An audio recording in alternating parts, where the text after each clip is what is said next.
Hello students, welcome to my YouTube channel the career editor. Students, आज हम लोग class 12th chapter आपका that means unit 14 और इसमें 14 चैप्टर में आपको पढ़ना है बायोमोलिक्यूल्स।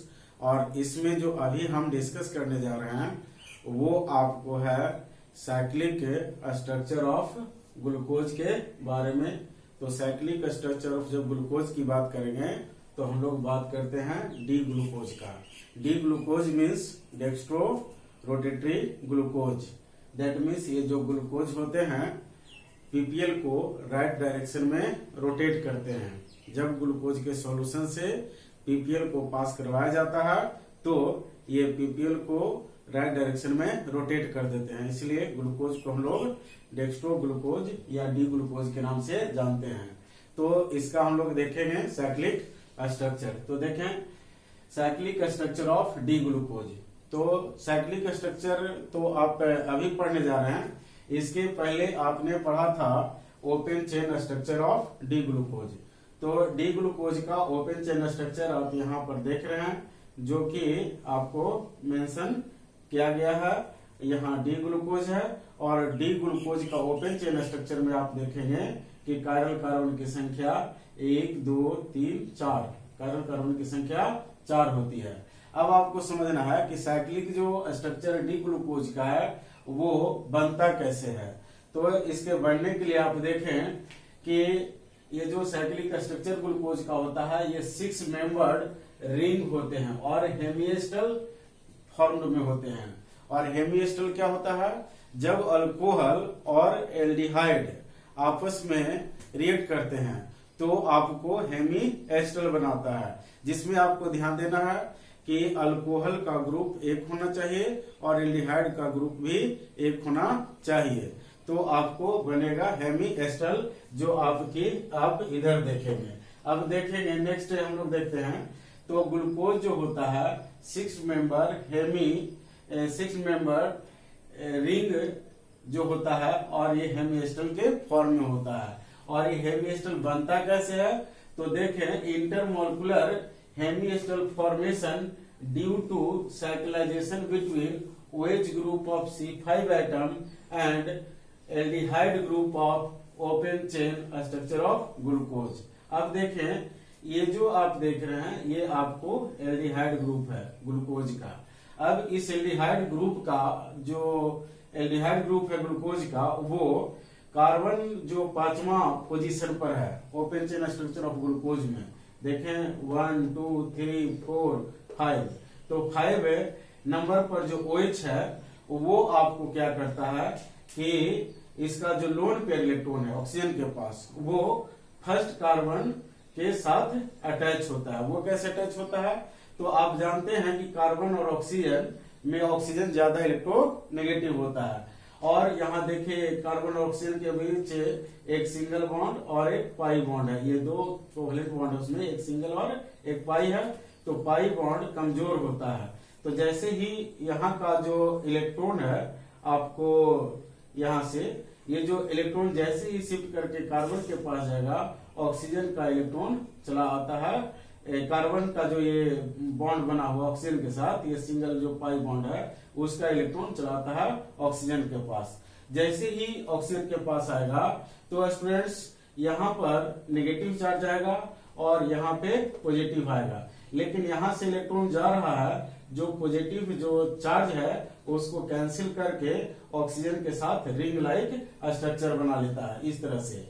और यहाँ से जैसे ही यहाँ पर नेगेटिव चार्ज उत्पन्न होता है यहाँ से इलेक्ट्रॉन जाने के फलस्वरूप क्या होता है कि जब इलेक्ट्रॉन इसके पास गया तो हाइड्रोजन के साथ जो बॉन्ड बना हुआ ऑक्सीजन का उसका इलेक्ट्रॉन ऑक्सीजन के पास चला आता है और हाइड्रोजन यहाँ से H+ के रूप में आपको चला आता है O के पास और यहाँ बना देता है OH लाइक स्ट्रक्चर। अब आपको ध्यान देना है कि ये जो OH है इस फिगर में आप देखें राइट साइड में है और रिंग के अंदर है। और इसमें देख रहे हैं कि OH जो है आपको रिंग के बाहर है। अब एक बात ध्यान में देना हम लोग को ध्यान रखना है कि यहाँ कार्बन के साथ आप देख रहे हैं जो 1 पोजीशन पर है, यहाँ 1 2 3 सिग्मा है, इसलिए इसका हाइब्रिडाइजेशन जो होगा वो sp2 होगा। लेकिन यहाँ जो कार्बन है इसकी हाइब्रिडाइजेशन sp3 होगा, और यहाँ जो कार्बन है इसका भी हाइब्रिडाइजेशन sp3 होगा। ये बात आपको ध्यान में रखना है कि जब ओपन चेन स्ट्रक्चर से साइक्लिक स्ट्रक्चर में यहाँ पर चेंजिंग हो रहा है तो आपको फर्स्ट कार्बन एटम का जो हाइब्रिडाइजेशन है वो चेंज हो जाता है, sp2 से हो जाता है आपको sp3। अब स्टूडेंट्स आपको ध्यान देना है कि देखिए यहाँ पर डी ग्लूकोज है, डी ग्लूकोज जब ओपन फॉर्म में है तो यहाँ कायरल कार्बन 4 है और हाइब्रिडाइजेशन इसके पहले कार्बन का sp2 है। अब देखिए जब साइक्लिक स्ट्रक्चर बनता है तो इस कंडीशन में आप देखते हैं कि इसके 2 फॉर्म हो जाते हैं, एक अल्फा डी ग्लूकोज और दूसरा बीटा डी ग्लूकोज।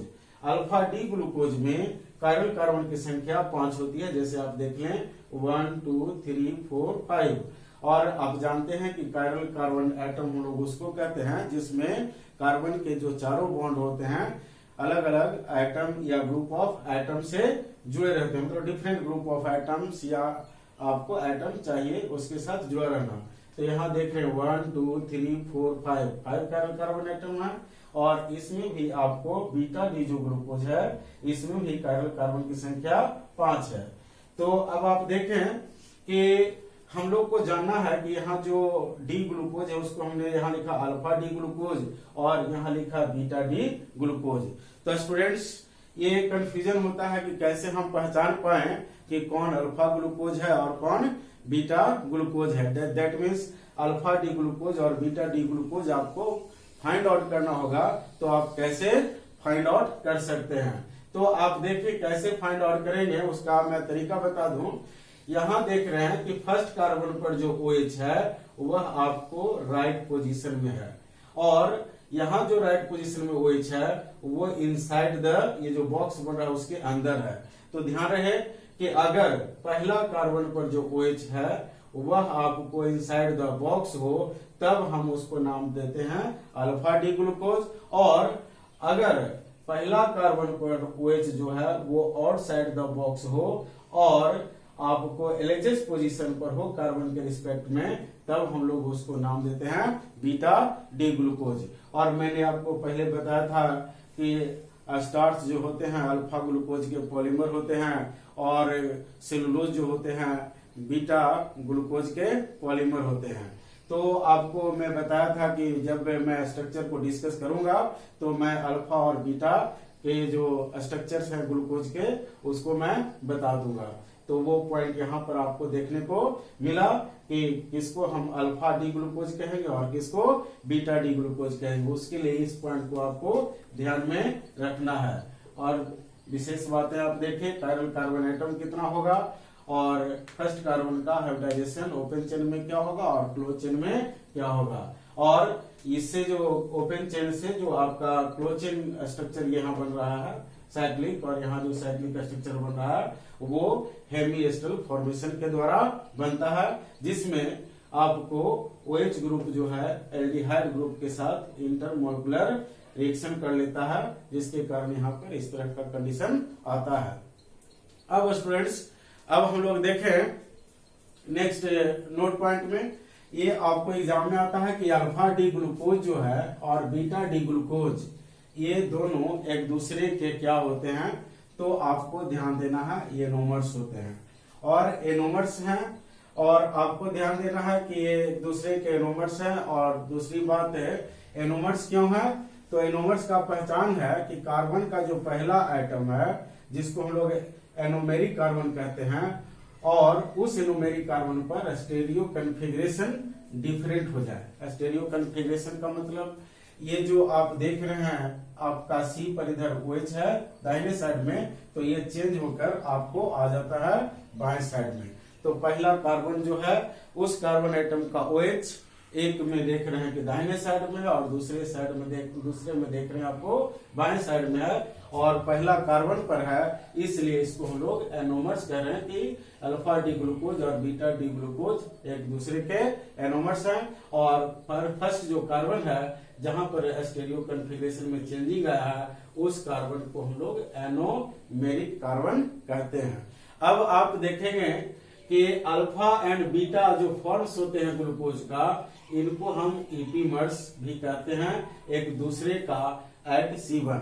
लेकिन ध्यान रहे कि C1 पोजीशन पर अगर चेंजिंग आया है, स्टेरियो कॉन्फ़िगरेशन चेंज हुआ तो उसको एनोमर्स कर रहे हैं। एनोमर्स को हम लोग ईपीमर्स भी कह देंगे, क्योंकि ईपीमर्स के कंडीशन में क्या होता है कि कोई जरूरी नहीं है कि आपको जो स्टेरियो कॉन्फ़िगरेशन है वह 1 पर ही चेंजिंग हो, 1 के अलावा दूसरे पोजीशन पर भी कॉन्फ़िगरेशन चेंजिंग हो सकता है। तो ध्यान रहे आपको कि एनोमर और ईपीमर आपको ध्यान में रख रहा है। एनोमर ईपीमर हो सकते हैं, लेकिन ईपीमर जो है एनोमर नहीं होगा, ये बात आप ध्यान में रखिएगा। नेक्स्ट आप देखें, generally hemi esters are unstable. अब ध्यान रहे कि अगर आप लोग में से कोई पूछते हैं कि हम 5वें कार्बन वाले जो OH है उसी का हम इंटरमोलिकुलर आपको रिएक्शन करवाए हैं एल्डिहाइड ग्रुप के साथ, तो ऐसा क्यों?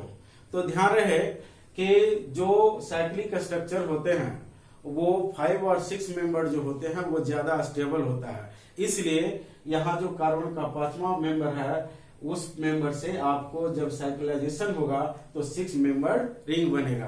तो ध्यान रहे कि हेमी एस्टर जो होते हैं वो अनस्टेबल होते हैं और 5 और 6 मेंबर जो हेमी एस्टर होते हैं वो आपको स्टेबल इन नेचर होते हैं। तो ये बात आपको ध्यान देना है कि 5वां से ही OH को जोड़ा गया एल्डिहाइड ग्रुप के साथ, क्योंकि आपको यहाँ जो रिंग बनेगा 6 मेंबर रिंग होगा और 5 मेंबर या 6 मेंबर जो रिंग होते हैं और जो 3/4 मेंबर जो रिंग होंगे हेमिएस्टल का, उससे आपको ये ज्यादा स्टेबल होते हैं, इसलिए ऐसा होता है। नेक्स्ट आप देखें, hemiacetals are form by reaction between OH group of alcohol and aldehyde group of bond CHO group of aldehyde.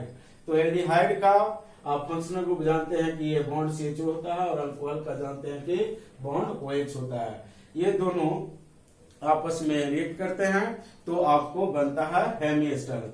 ध्यान में रहे कि अगर अल्कोहल का 1 मोल और ये एल्डिहाइड है इसका 1 मोल दोनों आपस में रिएक्ट करता है तो हेमिएस्टर बनता है, और अगर अल्कोहल का 2 मोल और एल्डिहाइड का 1 मोल हो तो एसिटल बनता है। ये बात आप ध्यान में रखेंगे और ये पॉइंट आप aldehyde ketone and carbonic acid जो चैप्टर है उसमें आपको बताया जाएगा फिर से। अब देखें, ध्यान दें कैसे ये हेमिएस्टर बनता है। तो देख रहे हैं कि यहाँ जो एल्डिहाइड है इसका sp2 कार्बन हाइब्रिडाइजेशन है इसका, और यहाँ जो हम लोग को अल्कोहल है इसका हाइब्रिडाइजेशन sp3 है। तो अब देखिए होता क्या है कि ये कार्बन और ऑक्सीजन, देखें कि ऑक्सीजन ज्यादा इलेक्ट्रोनेगेटिव है, तो यहाँ जो शेड पेयर इलेक्ट्रॉन है उस आपका यहाँ जो देख रहे हैं shared pair electron, that means यहाँ जो बॉन्ड बना है तो सिग्मा और पाई है, तो पाई बॉन्ड कमजोर होता है और ऑक्सीजन की इलेक्ट्रोनेगेटिविटी ज्यादा है, तो इसके इलेक्ट्रॉन का खिंचाव ऑक्सीजन की ओर होगा। जब ऑक्सीजन की ओर आपको इलेक्ट्रॉन का खिंचाव होगा तो ऑक्सीजन पर नेगेटिव चार्ज का डेवलपमेंट होता है और कार्बन पर पॉजिटिव चार्ज का डेवलपमेंट होता है। अब देखिए आपके कार्बन पर जो पॉजिटिव चार्ज का डेवलपमेंट होता है तो होगा क्या कि ये पॉजिटिव चार्ज न्यूट्रल होना चाहता है, तो ये जो लोन पेयर इलेक्ट्रॉन ऑक्सीजन के पास उसको लेकर ये इसको अपने साथ जोड़ लेता है और ये आपका न्यूट्रल हो जाता है। और यहाँ जब जब इसका जो इलेक्ट्रॉन है लोन पेयर इसको देकर आपस में जोड़ता है तो यहाँ इलेक्ट्रॉन की कमी हो जाती है ऑक्सीजन के पास। तो जब ऑक्सीजन के पास इलेक्ट्रॉन का कमी होगा तो ये जो आप ऑक्सीजन और हाइड्रोजन के बीच बॉन्ड देख रहे हैं उसके बॉन्ड का इलेक्ट्रॉन खींचा जाएगा ऑक्सीजन की ओर और हाइड्रोजन यहाँ से H+ के फॉर्म में रिलीज हो जाता है। और ये जो H+ जो होता है यहाँ से जो रिलीज हुआ, अब यहाँ देखें कि इधर से इलेक्ट्रॉन आने के कारण यहाँ पर नेगेटिव चार्ज था, तो ऑक्सीजन के पास जो नेगेटिव चार्ज है उसके साथ यहाँ से जो हाइड्रोजन रिलीज हुआ वो H+ के फॉर्म में जाता है और H+ और इसका OH- मिलकर इसका O- मिलकर OH बना लेता है और बाकी ये वाला पार्ट आप देखिए यहाँ पर जुड़ गया, ये पार्ट यहाँ देख रहे हैं ऊपर की ओर है और ये पार्ट आप देख रहे हैं यहाँ है, इसी को हम लोग हेमिएस्टल कहते हैं। अब ध्यान रहे, in case of glucose bond OH group of C5 intermolecularly react करता है एल्डिहाइड ग्रुप के साथ और ये 6 मेंबर्ड रिंग बनाता है, जिसको कि हम लोग हेमिएस्टल के फॉर्म में जानते हैं।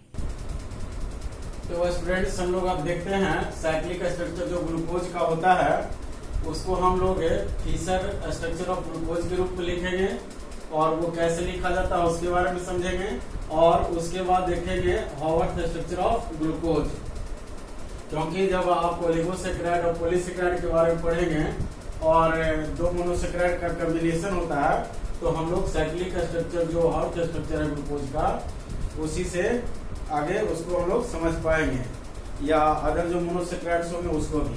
तो अब आप देखें कि इसके पहले जो आपका स्ट्रक्चर मैंने बताया था उस स्ट्रक्चर में क्या था कि सभी जगह आपको C था, उसके बाद बॉन्ड था, C था, फिर आपको बॉन्ड C, बॉन्ड फिर C, उसके बाद बॉन्ड C, फिर CH2OH था। तो हम लोग फिशर प्रोजेक्शन फार्मूला में या फिशर स्ट्रक्चर में क्या करते हैं कि जो कार्बन चेन है उसको वर्टिकल में लिखते हैं और उसके साथ जो जुड़ा हुआ एटम या ये जो ग्रुप ऑफ एटम्स हैं उनको लेफ्ट और राइट में लिखते हैं। तो यहाँ देखें ये जो है बिलो द प्लेन होता है, मतलब वर्टिकल लाइन होता है जो बिलो द प्लेन होता है और हॉरिजॉन्टल लाइन जो होता है एबव द प्लेन होता है। तो ये जो डी ग्लूकोज है उसको इस तरह से लिखा जाता है। देखिए कार्बन की संख्या 6 है तो कार्बन 1, 2, 3, 4, 5, 6 और जहां जहां कार्बन कायरल होता है वहां पर हम लोग ये डैश दे देते हैं, हॉरिजॉन्टल लाइन खींच देते हैं और बाकी जो कार्बन का नंबरिंग है वो 1, 2, 3, 4 हम लोग दिखा रहे हैं वर्टिकल फॉर्म में। अब देखें यहाँ ग्लूकोज में आपको हम बताए थे कि कायरल जो कार्बन होते हैं 1, 2, 3, 4 कायरल कार्बन होते हैं इसमें। तो आप ध्यान देंगे कि ग्लूकोज का जो स्ट्रक्चर होता है ओपन चेन उसमें कायरल कार्बन की संख्या 4 होती है, लेकिन इसमें देखें 1, 2, 3, 4, 5 अभी मैंने जस्ट आपको बताया था कि इसमें कायरल कार्बन की संख्या 5 होगी और ये जो आपको है इसमें भी कायरल कार्बन की संख्या बीटा में भी 5 होगा। अब मैंने अभी आपका इसका मैकेनिज्म बताया था कि कार्बन और ऑक्सीजन का जो पाई बॉन्ड है वो पाई बॉन्ड इधर चलाएगा ऑक्सीजन की ओर मोर इलेक्ट्रोनेगेटिव होने के कारण, तो यहाँ से ऑक्सीजन लोन पर इलेक्ट्रॉन देकर कार्बन के साथ जुड़ जाता है और यहाँ कार्बन जब इलेक्ट्रॉन ऑक्सीजन का लेता है तो ऑक्सीजन पर पॉजिटिव चार्ज आता है जो हाइड्रोजन के बॉन्ड के द्वारा न्यूट्रल होता है और हाइड्रोजन से यहाँ H+ के रूप में हट जाता है और H+ के रूप में हटकर यहाँ जो O के साथ माइनस चार्ज डेवलप हुआ था उसके साथ जुड़कर OH बनाता है। तो इस तरह से स्ट्रक्चर होगा। अब देखिए ध्यान देना है कि OH यहाँ राइट साइड में और यहाँ OH लेफ्ट साइड में है। तो जब यहाँ पर जो ये अटैकिंग है आपको यहाँ से इसका जो अटैकिंग है अगर होता है एबव द प्लेन तो OH रहेगा आपको राइट साइड में C1 पोजीशन पर और बिलो द प्लेन से आपको अटैकिंग होगा तो ये OH होगा बाएं साइड में। अब आप देख रहे हैं इसमें अटैकिंग ऊपर से भी और नीचे से भी हो सकता है क्योंकि इसका जो स्ट्रक्चर होता है प्लेनर होता है, sp2 होता है और इस कार्बन का जो प्लेनर स्ट्रक्चर होगा दैट मीन्स 120 डिग्री के एंगल पर होंगे जो भी बॉन्ड होगा। अब देखते हैं हम लोग ये पॉइंट आप जाने तो ये बीटा डी ग्लूकोज है और ये डी ग्लूकोज और alpha D glucose. Alpha D glucose भी बीटा से अल्फा डी ग्लूकोज से ही बना है और बीटा डी ग्लूकोज भी डी ग्लूकोज से बना है। अंतर यह है कि इसमें प्लेन जो एबव प्लेन के एबव से अटैक हुआ और इसमें बिलो द प्लेन से अटैक हुआ है यहाँ से जो लोन पेयर है उसका। अब आप देख रहे हैं कि नेक्स्ट पॉइंट हम लोग देखते हैं ये जो आपका है हावर्थ स्ट्रक्चर ग्लूकोज का। तो हावर्थ स्ट्रक्चर में हम आपको बता दें कि हावर्थ जो स्ट्रक्चर होता है वो पायरोनोज कहलाता है और ये जो पायरोनोज स्ट्रक्चर कहलाता है वो बेस्ड है पायरेन स्ट्रक्चर पर। पायरेन स्ट्रक्चर को इस तरह से लिख सकते हैं, या ये वर्टिकली लिखें तो इस तरह से, या वर्टिकली लिखेंगे तो इस तरह से। आपको हम बताए थे कि अल्फा और बीटा जो डी ग्लूकोज होता है उसमें अंतर क्या होता है कि जब आपको अल्फा डी ग्लूकोज रहेगा तो C1 पोजीशन पर OH जो ग्रुप होगा वह आपको राइट साइड में होगा और इनसाइड का बॉक्स होगा, लेकिन इसमें जो बीटा वाला में क्या होगा, OH बाएं साइड में होगा C1 पोजीशन का और बॉक्स के बाहर होगा। ये बात आपको मैंने बताया था अल्फा और बीटा पहचानने के लिए। अब देखते हैं हावर्थ स्ट्रक्चर में। तो हावर्थ स्ट्रक्चर जो होता है पायरोनोज स्ट्रक्चर्स होते हैं और वो स्ट्रक्चर पायरीन के कंसेप्ट पर लिखा जाता है। और पायरीन भी देखिए 6 मेंबर स्ट्रक्चर है, 1 2 3 4 5 6। और हमारा जो ग्लूकोज का स्ट्रक्चर यहाँ लिख रहे हैं हावर्थ स्ट्रक्चर में, ये भी आपका ध्यान रहे कि ये भी 6 मेंबर स्ट्रक्चर है। तो ये 6 मेंबर स्ट्रक्चर में देखें आप ऑक्सीजन यहाँ लिख लेंगे, ऑक्सीजन के जस्ट बगल वाले कार्बन को फर्स्ट कार्बन नाम देंगे, उसके बाद सेकेंड, थर्ड, फोर्थ, फिफ्थ और सिक्स्थ जो कार्बन होगा वो फिफ्थ के ऊपर होगा। इस तरह से इसमें भी होगा। दोनों स्ट्रक्चर में अंतर है ये स्टूडेंट्स के C1 पोजीशन पे अगर अल्फा की हम बात करें तो अल्फा ग्लूकोज का अगर हम हावर्थ स्ट्रक्चर लिखते हैं तो ये जो OH पोजीशन है C1 पोजीशन पर वह आपको हम लोग देखेंगे इसमें से तीसरे पोजीशन में कि C1 पोजीशन में OH राइट है, तो जो राइट है उसको हम लोग बिलो में लिखेंगे। और अगर हम देखें बीटा डी ग्लूकोज में तो OH जो आपका है वह आपको लेफ्ट साइड में है, तो लेफ्ट साइड वाला को हम लोग एबव में लिखेंगे। ये बात आपको ध्यान रखना है, एक बिलो द प्लेन हो जाएगा और एक एबव द प्लेन होगा। मतलब आपको ध्यान रखना है कि ये दोनों स्ट्रक्चर में OH के कारण स्ट्रक्चर चेंज होता है। अगर अल्फा की बात करें तो OH होगा बिलो पोजीशन में और बीटा की बात करेंगे तो OH होगा आपका अपर पोजीशन में। ये बात आपको ध्यान देना है। अब स्टूडेंट्स आपको ध्यान देना है कि जो अल्फा डी ग्लूकोज होता है ये लेस स्टेबल होता है और बीटा जो डी ग्लूकोज होता है ये मोर स्टेबल होता है। अब सवाल उठता है कि ये लेस स्टेबल क्यों होता है। तो आप देख रहे हैं कि इस जो अल्फा डी ग्लूकोज है उसमें OH और OH दोनों एक दूसरे के नजदीक में है, तो यहाँ स्टेरिक हिंड्रेंस ज्यादा लगेगा और स्टेरिक हिंड्रेंस ज्यादा लगने के कारण इसकी स्टेबिलिटी कम हो जाता है। लेकिन इसमें ये देखें ये दोनों आपको अपोजिट साइड में है तो स्टेरिक हिंड्रेंस इसमें कम जाएगा, इसलिए ये ज्यादा स्टेबल हो गए। अब देखें जो ज्यादा स्टेबल होगा उसका MP ज्यादा होता है और कम स्टेबल होता है उसका MP कम होता है। तो ये आप ध्यान में रखेंगे। अब ध्यान रहे कि आपको ये जो आप देख रहे हैं कि अल्फा जो डी ग्लूकोज है इसको प्राप्त करते हैं कंसंट्रेटेड सॉल्यूशन ऑफ ग्लूकोज को 30 डिग्री सेंटीग्रेड अर्थात 330 केल्विन पर आपको हीट करके दैट